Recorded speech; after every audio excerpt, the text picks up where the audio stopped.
नमस्कार दोस्तों, welcome to my channel Uranus study point. आज के इस वीडियो में हम वर्ग और वर्गमूल यानी कि स्क्वायर एंड स्क्वायर रूट के बारे में पढ़ेंगे। कह रहा है कि वर्ग करके जब किसी संख्या को उसी संख्या से गुणा किया जाता है तो जो गुणनफल प्राप्त होता है वह उस संख्या का वर्ग होते हैं। यानी कि जब एक संख्या को उसी के साथ दो बार गुणा किया जाता है तो जो गुणनफल प्राप्त होता है वो उस संख्या का वर्ग होता है। जैसे कि एक का गुणा एक के साथ किया गया तो एक मिला, यानी कि एक का वर्ग क्या हो गया, एक, जिसे एक का स्क्वायर के रूप में भी लिखा जाता है। उसी तरह से 9 गुणे 9 यानी कि 9 का गुणा 9 से किया गया, उसी संख्या से किया गया, 81 है तो 81 वर्ग हो गया 9 का। जो यहाँ पर लिखा हुआ है 9 का वर्ग 81, यानी कि जो 9 का स्क्वायर भी लिखा जाता है। कह रहा है कि जो वह संख्या जो किसी संख्या का वर्ग होती है या हो पूर्ण वर्ग यानी कि परफेक्ट स्क्वायर कहलाता है। परफेक्ट स्क्वायर यानी कि जो वह संख्या जो किसी संख्या का वर्ग हो, जैसे कि जो आपका 1, 4, 81 यहाँ पर लिखा हुआ 1, 4, 9, 16, 25, 100, 144, ये सब क्रमशः 1, 2, 3, 4, 5, 10 और 12 का वर्ग है, तो इसलिए ये पूर्ण वर्ग संख्या कहलाएगी, यानी कि परफेक्ट स्क्वायर कहलाएगा। कह रहा है संख्याओं के वर्ग के संबंध में कुछ रोचक तथ्यों के बारे में हम देखेंगे। कह रहा है कि जो पहला कि यदि किसी संख्या का इकाई अंक 2, 3, 7 या 8 हो तो वह संख्या पूर्ण वर्ग संख्या नहीं हो सकती। अर्थात कह रहा है कि यदि किसी संख्या का इकाई के स्थान पर इकाई का अंक 2 हो, 3 हो, 7 हो या 8 हो तो आपको और कुछ किए बिना ही ये मान लेना है कि जो जिस संख्या का इकाई 2, 3, 7 या 8 हो वह संख्या पूर्ण वर्ग नहीं हो सकती। जैसे में ये आपका देख लीजिए। आगे कह रहा है कि पूर्ण वर्ग संख्या का इकाई अंक 1, 4, 5, 6, 9 या 0 हो सकता है। अर्थात अभी हम बताएं कि जो संख्या पूर्ण वर्ग नहीं होगी उसके इकाई के स्थान पर आपका 2 होगा, 3 होगा, 7 होगा, 8 होगा। उसी तरह से यदि पूर्ण वर्ग है, यदि कोई संख्या पूर्ण वर्ग है तो उसके इकाई के स्थान पर 1, 4, 5, 6, 9 या 0 हो सकता है। जैसे कि देखिए 1 का वर्ग में इकाई के स्थान पर 1, 2 के वर्ग में इकाई के स्थान पर 4, 3 के वर्ग में इकाई के स्थान पर 9, 5 के स्क्वायर में 5 के इकाई के स्थान वर्ग के इकाई के स्थान पर 5, 6 में 6, 7 में 9 और 10 में 100, यानी कि सबके इकाई के स्थान पर दूसरी भी संख्या देख लीजिए। इकाई स्थान पर 1 आ रहा है, 4 आ रहा है, 9 आ रहा है, 5 आ रहा है, 6 आ रहा है, 0 आ रहा है, तो ये पूर्ण वर्ग संख्या है। अब हम पूर्ण वर्ग संख्याओं को देखकर पहचान सकते हैं, एक अंदाजा लगा सकते हैं कि ये पूर्ण वर्ग संख्या हो सकती है। आगे कह रहा है कि एक सम संख्या का वर्ग सदा सम संख्या होती है, यानी कि जो किसी सम संख्या, यदि कोई सम संख्या है जैसे 8 का स्क्वायर करिएगा तो जो स्क्वायर के वर्ग के रूप में मिलेगा वो भी एक सम संख्या है, क्योंकि 8 एक सम संख्या नहीं, 14 सम संख्या, इसका वर्ग 196 सम संख्या।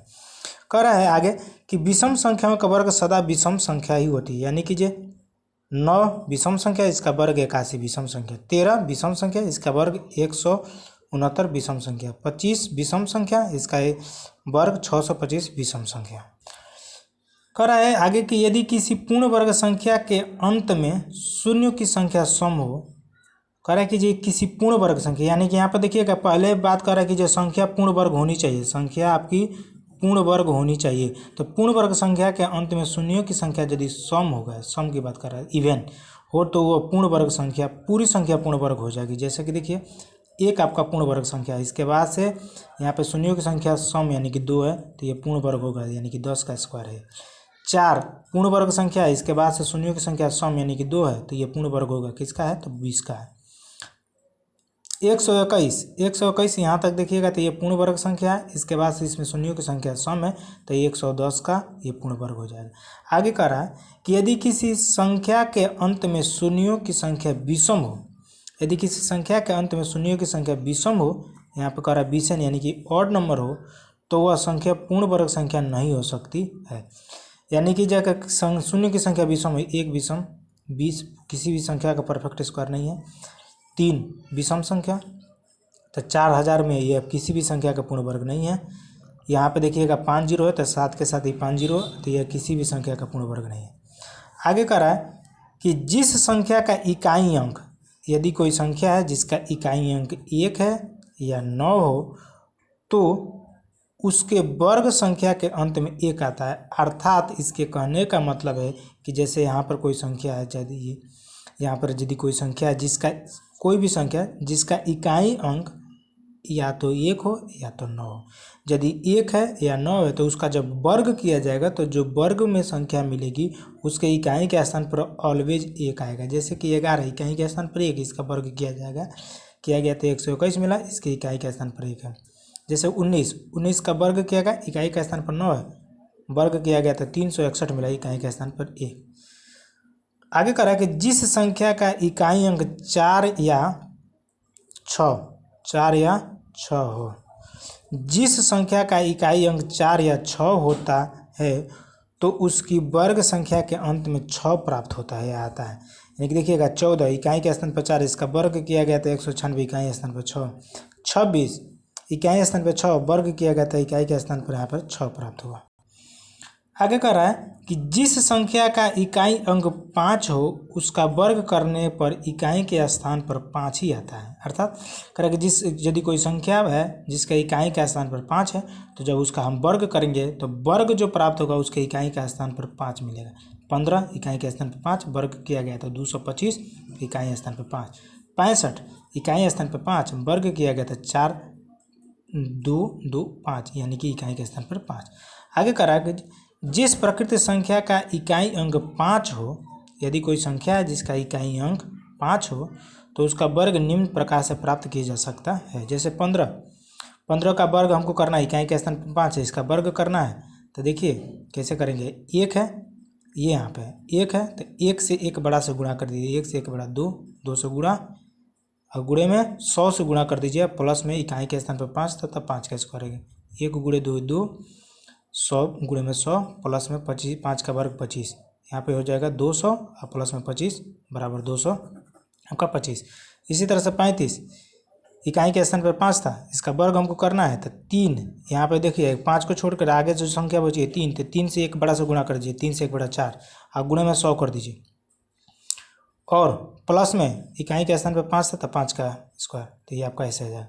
और इसको आप ऐसे भी याद कर सकते हैं, जैसे कि जैसे आप देख लीजिए यहाँ पर 45 है, हमें 45 का आपको वर्ग निकालना है, तो 45 का वर्ग निकालना है तो क्या करना है, ये 5 इकाई के स्थान पर 5 है तो 5 का वर्ग आपको पता है 25 लिख दीजिए, ठीक है। और इसके बाद जो संख्या बची 4 बची, 4 से एक बड़ी संख्या 5, तो 4 का 5 से गुणा कर दिए 4 और 20, इसको डायरेक्ट ऐसे लिख दीजिए 20 25 यानी 45 का वर्ग हो जाए। आप चेक करके देख लीजिएगा। एक और एग्जाम्पल थोड़ा सा देख लीजिए, बड़ी संख्या का देख लीजिए, और जैसे कि जो यहाँ पर लिखे हुआ गुणा करने में दिक्कत नहीं होगा, 125 देख लीजिए। 125 का हमको वर्ग करना है, तो वर्ग करना है तो क्या करिए, 125 का वर्ग करना है तो यहाँ पर इकाई के स्थान पर 5 है तो 5 का वर्ग लिख दीजिए 25, और 5 के बाद से बाकी जो संख्या बची क्या है 12, तो 12 से एक बड़ी संख्या क्या है 13, तो 12 और 13 का गुणा कर दीजिएगा तो यहाँ पर आ जाएगा 12 13 का गुणा करिएगा तो हो जाएगा 165 156, तो 100 लिख दीजिए 56, ये आपका 125 का पूर्ण वर्ग हो जाएगा।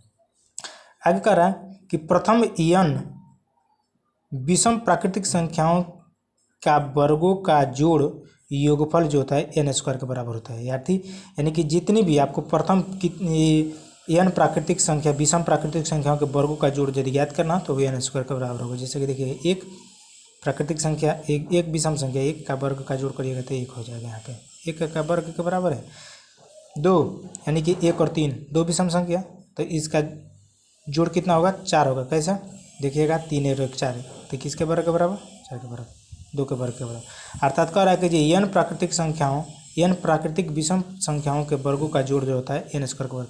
यानी कि जितनी आपको संख्या लेनी है 5 लेनी है, 5 प्रथम विषम संख्या, 5 प्रथम विषम संख्या तो 5 का वर्ग के बराबर हो जाएगा तो 25। जोड़ उसका देखिएगा 5 से देख लीजिएगा 1 2 3 4 यहाँ पे है, यहाँ पे 4 ठो है तो 16, 4 का 16 हो गया, और 7 के बाद से क्या आएगा आपका 9 आएगा, 7 के बाद से 9 आएगा तो 16 9 25। आगे कह रहा है कि प्रथम n सम प्राकृतिक संख्याओं का योगफल, प्रथम n सम प्राकृतिक संख्याओं का योगफल n स्क्वायर प्लस में n के बराबर होता है। n स्क्वायर प्लस में n, विषम का हो गया n स्क्वायर और यहाँ पर सम का हो जाएगा n स्क्वायर प्लस में n। जैसे कि देखिए प्रथम 2 सम संख्या 4 और 2 और 4 जोड़ 6, तो यहाँ पर यदि संख्या कितना है 2 है तो 2 का स्क्वायर 4 और प्लस में 2 6 के बराबर हो जाएगा।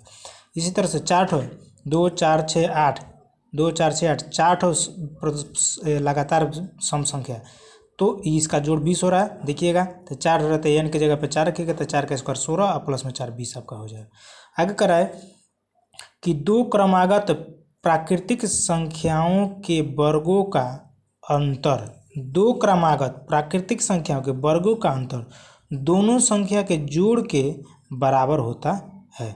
दोनों संख्या के जोड़ के बराबर, यानी कि दो क्रमागत संख्या 4 का वर्ग माइनस में उसका अंतर कर रहा था तो 3 का वर्ग, तो 4 का वर्ग 16 और माइनस में 3 का वर्ग 9, तो 16 में से 9 घटाइएगा तो 7, ये जो आ रहा है वो दोनों संख्या के जोड़ के बराबर है, तो 4 और 3 आपका 7 के बराबर। इसी तरह से 10 का वर्ग और माइनस में 9 का वर्ग, तो इसमें कितना अंतर होगा, तो 10 का वर्ग में 100, 9 का वर्ग में 81, तो दोनों के जोड़ के बराबर 19 के बराबर आपका होना चाहिए। अर्थात कि हमें इसको यदि अलजेब्रिक फॉर्म में देखना हो तो कह सकते हैं कि जो व्यापक रूप में कह सकते हैं कि n प्लस में 1 का स्क्वायर माइनस में n स्क्वायर, यानी कि ये एक संख्या और उसी से एक, यानी कि दोनों लगातार संख्या, एक बड़ी संख्या पहली बड़ी संख्या हो गई या उससे एक छोटी लगातार संख्या हो गई, तो यानी कि जो दो लगातार संख्याओं के वर्गों का अंतर आपका दोनों संख्या के जोड़ के बराबर हो जाएगा। यानी कि n प्लस 1 का स्क्वायर माइनस में n स्क्वायर बराबर n प्लस में 1 और प्लस में n, यानी कि ये आ जाएगा 2n प्लस में 1 के बराबर होता है, जहाँ n कोई प्राकृतिक संख्या तो ये 2n के बराबर हो जाएगा। ठीक है, आगे कह रहा कि एक से बड़ी किसी भी विषम संख्या के, एक से बड़ी किसी भी विषम संख्या के वर्ग को दो क्रमागत धनात्मक पूर्णांकों के योगफल के रूप में व्यक्त किया जा सकता है। अर्थात कह रहा है कि एक से बड़ी यदि कोई विषम संख्या है, एक से बड़ी कोई भी विषम संख्या है, तो उसका जो वर्ग होगा उसे हम दो धनात्मक पूर्णांकों के रूप में लिख सकते हैं। जैसे कि 7 का वर्ग 49, इसको 24 प्लस में 25 के रूप में लिख सकते हैं। 15 का वर्ग 225, इसको 112 प्लस में 113 के रूप में लिख सकते हैं। आगे कह रहा है कि दो लगातार वर्ग संख्याओं के बीच संख्याओं की संख्या, दो लगातार यदि कोई संख्या है जिसके वर्गों के बीच कितनी संख्या आ रही है, तो कह रहा है कि दो लगातार वर्ग संख्याओं के बीच संख्याओं की संख्या मूल संख्या के जोड़ से एक कम होती है। अर्थात यदि कोई संख्या n है और उससे एक बड़ी संख्या उसके जस्ट बाद वाली n प्लस में 1 का स्क्वायर के बीच में की संख्याओं की संख्या n प्लस में 1 माइनस में n, यानी कि 2n के बराबर होता है। जैसे कि देख लीजिएगा 2 का वर्ग और 3 का वर्ग, तो 2 का वर्ग 4 और 3 का वर्ग 9, इसके बीच में कितनी संख्या 1 2 3 4, तो दोनों संख्या का जोड़ 2 और 3 5 माइनस 1 4 के बराबर होता है। अर्थात n स्क्वायर और n प्लस में 1 के स्क्वायर के बीच की कितनी संख्या, बीच में कितनी संख्या होंगी, तो 2n के बराबर होगी। यानी कि n का जो मान होगा, आपका जो n का मान होगा उसमें 2 से गुणा करिए तो उन दोनों के बीच की संख्या आपको प्राप्त हो जाएगी। आगे कह रहा है कि दो लगातार सम या विषम प्राकृतिक संख्याओं का गुणनफल दोनों के बीच की संख्याओं के वर्ग से एक कम होता है। देखिएगा क्या कर रहा है कि दो लगातार सम या विषम प्राकृतिक संख्याओं का गुणनफल दोनों के बीच की संख्या के वर्ग से एक कम होता है। अर्थात a-1 गुणे a प्लस में 1 बराबर a स्क्वायर माइनस में 1 होता है। जैसे इन दोनों के बीच में ये है, जैसे कि मान लीजिए 5 गुणे में 7, 5 गुणे में 7, तो कह रहा है कि जो दोनों के बीच की जो संख्या उसके वर्ग से एक कम होगा। तो 5 को हम लिख सकते हैं 6 माइनस 1 5 होगा, गुणे में 7 को हम लिख सकते हैं 6 प्लस में 1। तो अब ये देखिएगा तो ए यहाँ पर फॉर्मूला लग गया कौन सी का, a माइनस बी ए है और इंटू a प्लस में b, तो a square minus B square, तो 6 का स्क्वायर माइनस 1 का स्क्वायर, तो 6 का स्क्वायर 36 और माइनस में 1 35। उसी तरह से 22 गुणे 24, तो 22 गुणे 24 को 22 को हम 23 माइनस 1 और 24 को 23 प्लस में 1 लिख सकते हैं। तो 23 का स्क्वायर माइनस 1 का स्क्वायर और 529 माइनस 1 528। अर्थात कि जो दो लगातार सम या विषम संख्या कोई भी हो तो उसके उनका जो गुणनफल होगा दोनों के बीच की जो संख्या उसके वर्ग से मात्र एक कम होगा। आगे कह रहा है कि तीन प्राकृतिक संख्याएं ए बी सी इस प्रकार हो कि, तीन प्राकृतिक संख्या ए बी सी इस प्रकार होगी ए स्क्वायर प्लस में बी स्क्वायर बराबर सी स्क्वायर, तो ए बी सी अपने क्रम में पाइथागोरीय त्रिक कहलाती है। पाइथागोरीय त्रिक जानते ही हैं, त्रिभुज में, यानी कि ये दो संख्याओं के वर्गों का जोड़ तीसरे संख्या के बराबर हो जाए। अर्थात या कह रहा है कि ए बी सी को बी ए सी भी लिखा जा सकता है, यानी कि जी इन दोनों का वर्ग इसके बराबर हो जाए। तीसरी संख्या जो भी बड़ी हो उसके बराबर। तो हम यहाँ पर ए और बी तीसरी संख्या यानी कि सी को सबसे बड़ी संख्या मान रहे हैं। सबसे बड़ी संख्या सी को अंत में रखते हैं, जनरली इसका लिखा जाता है। जैसे कि जब देखिएगा 3 का वर्ग प्लस में 4 का वर्ग बराबर 5 के वर्ग के बराबर हो जाएगा, या फिर इसको ऐसे भी लिख सकते हैं 4 का वर्ग प्लस में 3 का वर्ग बराबर 5 के वर्ग के बराबर आपका हो जाएगा। किसी प्राप्त आगे कह रहा है कि किसी प्राप्त पाइथागोरस त्रिक में, जैसे कि आपको एक 3 4 5 का पाइथागोरस त्रिक मिल गया, कह रहा है कि किसी प्राप्त पाइथागोरस त्रिक में किसी समान प्राकृतिक संख्या से गुणा या भाग किया जाता है। यहाँ प्राकृतिक संख्या इसलिए बोले क्योंकि जीरो को हटा दिया गया, जीरो से नहीं गुणा कर सकते।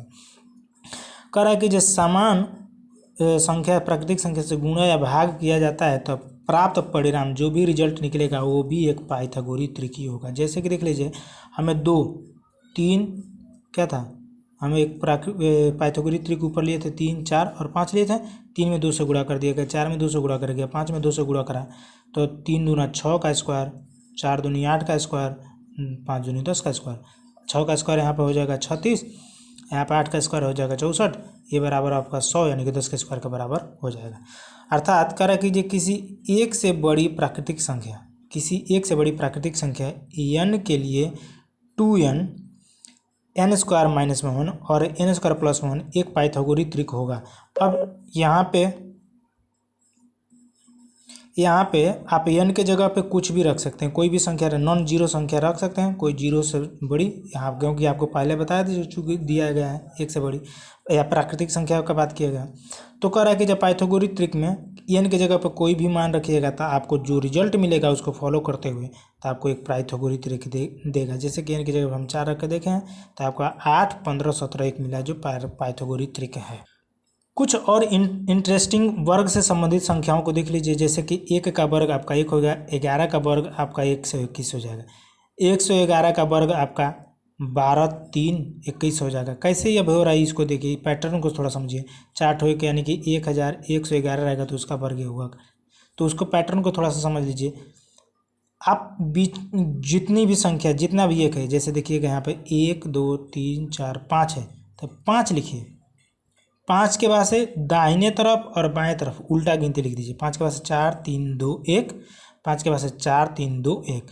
इसी तरह से यहाँ पे देखिएगा, यहाँ पे 4 ठो 1 है तब 4 लिख दीजिए, यहाँ पे 4 हम लिख दिए और 4 के बाद से गिनती से लिखना शुरू कर दिए, 3 2 1, इधर 3 2 1। तो ये जो रिजल्ट आपको मिलेगा इस संख्या का वर्ग होगा, इसका वर्ग होगा। यहाँ पर 111 देखिएगा 3 ठो है, 3 ठो 1 है तो 3 लिख दीजिए, 3 के बाद से 2 1, इधर 2 1, दोनों बाएं तरफ और दाएं तरफ, तो ये आपका वर्ग हो जाएगा।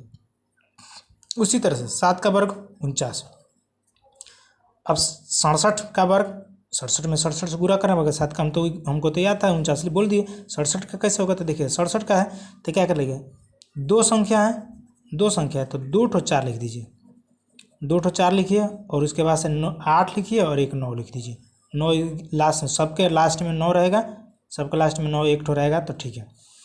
अब जितनी भी संख्या रहेगी उससे एक कम 8 लिखना है और जितनी संख्या रहेगी उतना 4 आपको लिखना है। जैसे यहाँ पे देखिएगा 3 ठो संख्या 667 है, 3 संख्या है तो 3 ठो 4 लिख दीजिए, उससे एक कम 8 लिख दिए और लास्ट में 9 लिख दिए। यहाँ पर देखिएगा 6667 4 संख्या है तो 4 ठो 4 लिखेंगे, 4 ठो संख्या है तो 4 ठो 4 और 4 जब संख्या है तो 4 से एक कम 3 ठो 8 लिखेंगे और लास्ट में 9 लिखेंगे। यहाँ पर देखिएगा 66,667 यानी कि जो 3 तो 5 संख्या है तो 5 ठो हम 4 लिख दिए और उससे कम 4 ठो 8 लिख दीजिए, इकाई पे 8 लिख दिए। ये रहा है आपका इतना वर्ग में। इस टॉपिक में अभी वर्गमूल बाकी है, वर्गमूल के बारे में यानी कि स्क्वायर रूट के बारे में हम अगले वीडियो में पढ़ेंगे। तब तक के लिए जय हिंद,